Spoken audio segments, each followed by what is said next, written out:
All right, take two, guys. I started on Facebook Live.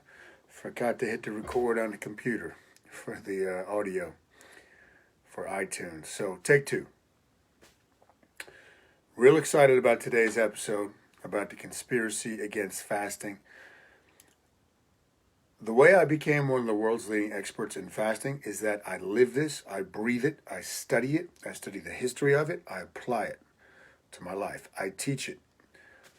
There's probably only a handful of people out there that have taught more people fasting than I have, through the book, through the Panda Challenge, through just helping people.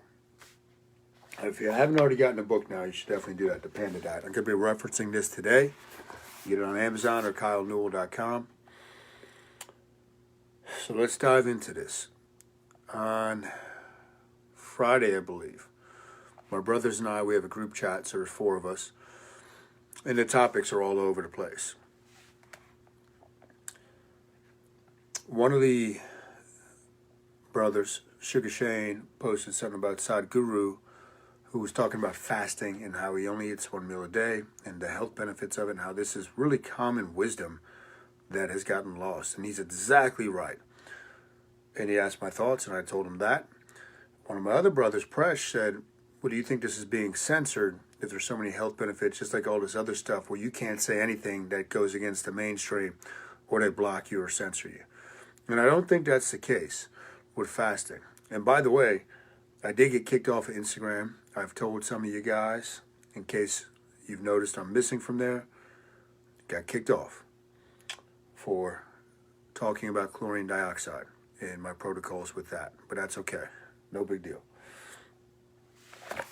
So let's dive into this. The conspiracy against fasting, if there is such a thing.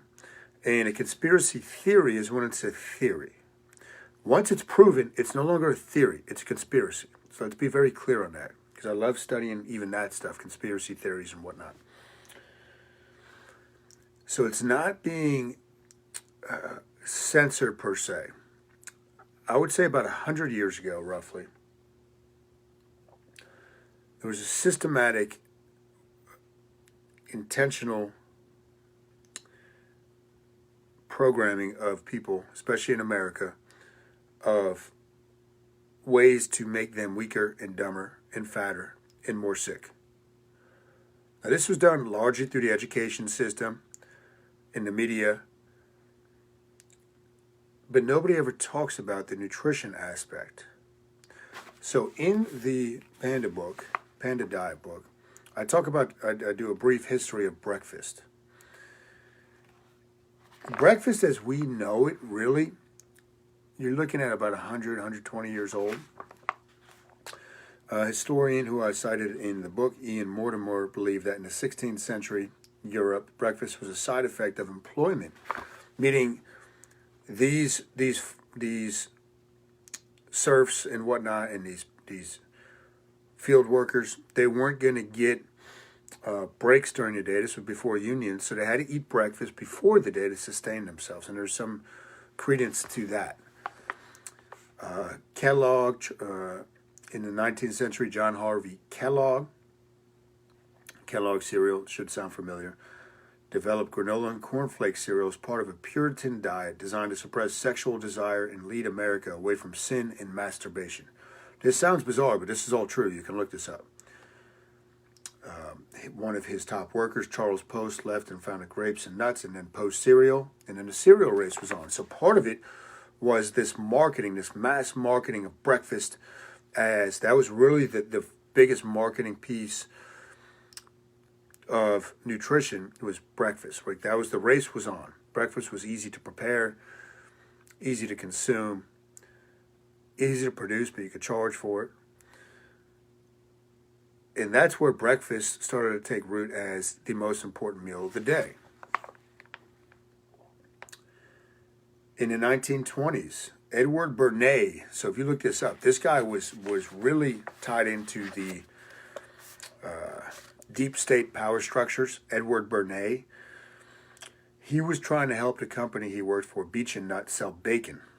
Bacon is not good for you. It tastes good, but you can't I don't care who you are. If you're espousing bacon as a health food, you're out of your mind. And I used to do that too. And I used to be more out of my mind in regards to that stuff. We figured the easiest way to do this was to link up with another staple, eggs. So he convinced 5,000 doctors, because he was really working with the farmers' unions and whatnot, convinced 5,000 doctors to sign a letter recommending bacon and eggs as a healthy breakfast. So that's just some of the history of breakfast. Now let's talk about the history of fasting or food, or what I believe. So I don't believe this is being censored intentionally. Let me be very clear that fasting is hands down the way the body is supposed to function. There is no question about it. You cannot argue the body is supposed to eat multiple times a day. I don't care who you are. If your goal is to put on size, you can make that argument, but we're talking about optimal health. That's what I'm talking about. Fasting will do more for your health than any medication out there. And that's your first clue. Big Pharma would not need to exist if everybody out there was fasting, doing like one meal a day, or doing longer fasts and then one meal a day. They would cease to exist because everybody would get healthy. But this is more about a control mechanism to me. When we were taught the food pyramid, and you got to eat 3 square meals a day, breakfast is the most important meal of the day. Go back to what I always say, food is a drug. Food is a drug. It affects the internal biochemical and hormonal environment of the body. That's the definition of a drug. Food is a drug. So once people started getting hooked on eating 3 meals a day, and now all of a sudden in the 2000s it became 3 meals a day and 3 snacks a day. Oh, let's add a shake in too, because your metabolism's got to keep running. You got to keep feeding your metabolism. You got to graze. That's the way to do it. Meanwhile, you're consuming this drug multiple times a day, becoming more insulin resistant, and insulin resistance is the root of every single disease. Insulin resistance. To me, when I talk about insulin resistance, it's the same thing as inflammation. Okay, they're that closely linked. That is the root cause of every known disease. The more often you eat, the more insulin resistant you're going to become over time. And this is why so many people struggle with dieting. I'm eating good food. I'm eating clean. I'm doing okay with what I'm eating. It's not about that. It's you're eating way too often. It doesn't matter if you're eating the healthiest food on planet Earth. If you're eating way too often, unless you have the genetics to withstand that, because it still takes an effect on your body, then you are going to struggle. You're going to put on weight. You're going to signal the mechanisms in your body to be overweight and more sluggish. Eating too often affects the brain negatively, right? And that's why a lot of people will eat and then they get tired shortly thereafter. This energy crashes, makes you less productive, makes you less efficient. Now think about this. The powers that be. You are easier to control if your brain is not functioning optimally and you're not healthy. You essentially become a Homer Simpson in their world. Homer Simpson is easy to manipulate, easy to control.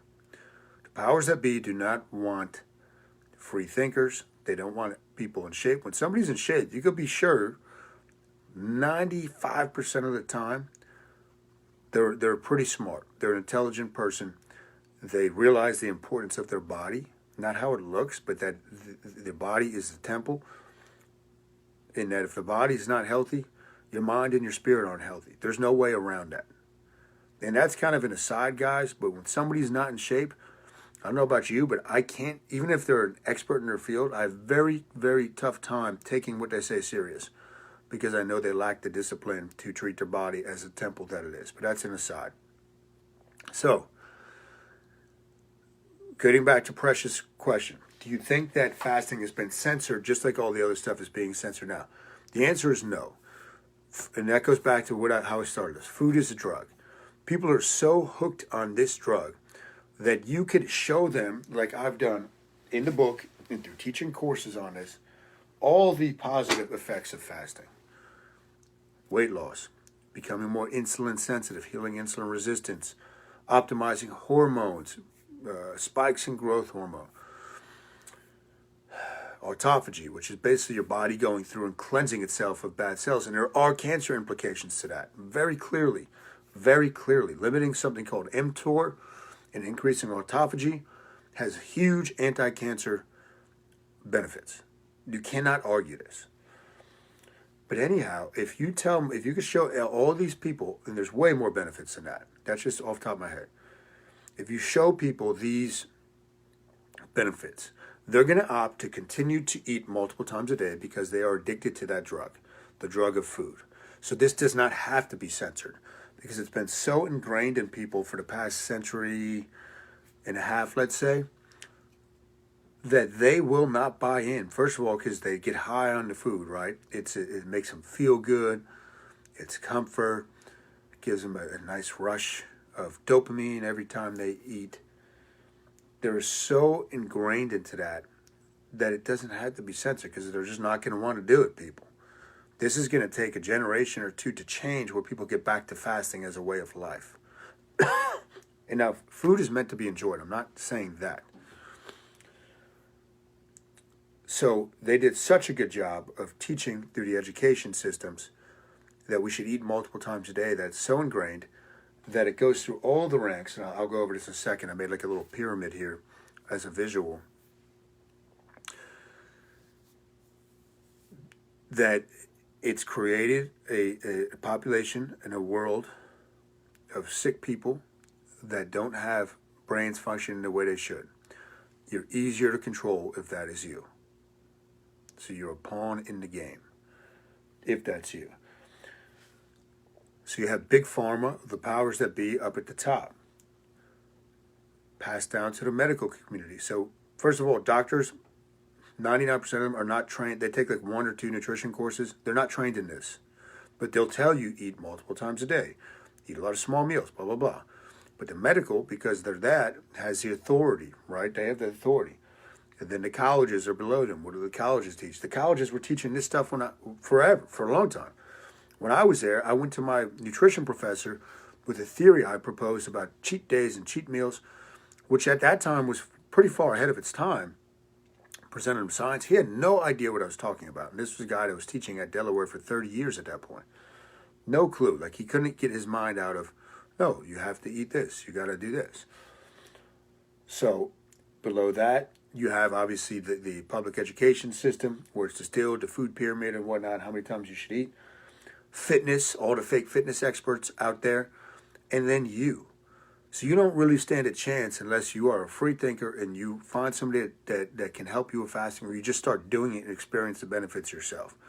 But you, not saying you necessarily, but the mass population, this is the message, and they're getting told by all these different authorities that you should be eating multiple times a day. Any fitness expert that tells you that is not an expert. Let me be very clear on that. That's why I call them fake fitness experts. There's no way around this. A lot of them will bash fasting, yet they haven't tried fasting. You can't bash something until you've tried it. You can't teach something until you've tried it. That's always been my belief. So that is the conspiracy against fasting. Fasting would dramatically cripple the pharmaceutical industry and the medical industry. Where the American medical industry is very good at dealing with emergencies and whatnot, it's not very good at preventative medicine. In fact, it's terrible. If you find a doctor that will help you with preventative stuff, they're a great doctor. But it will cripple many of these industries. And you would be much harder to control. That's really a big part of this. So you start connecting the dots. I'm telling you what I believe, what I know. It's not being censored fasting, but there is there was a systematic and very intentional reason people have been taught to eat multiple times a day. So that is my take on it. Don't forget you can get the Panda Diet book on KyleNewell.com. The next Panda Challenge is starting March 14th, I believe. I'll be posting about that. You guys have a great day, and I will see you all soon.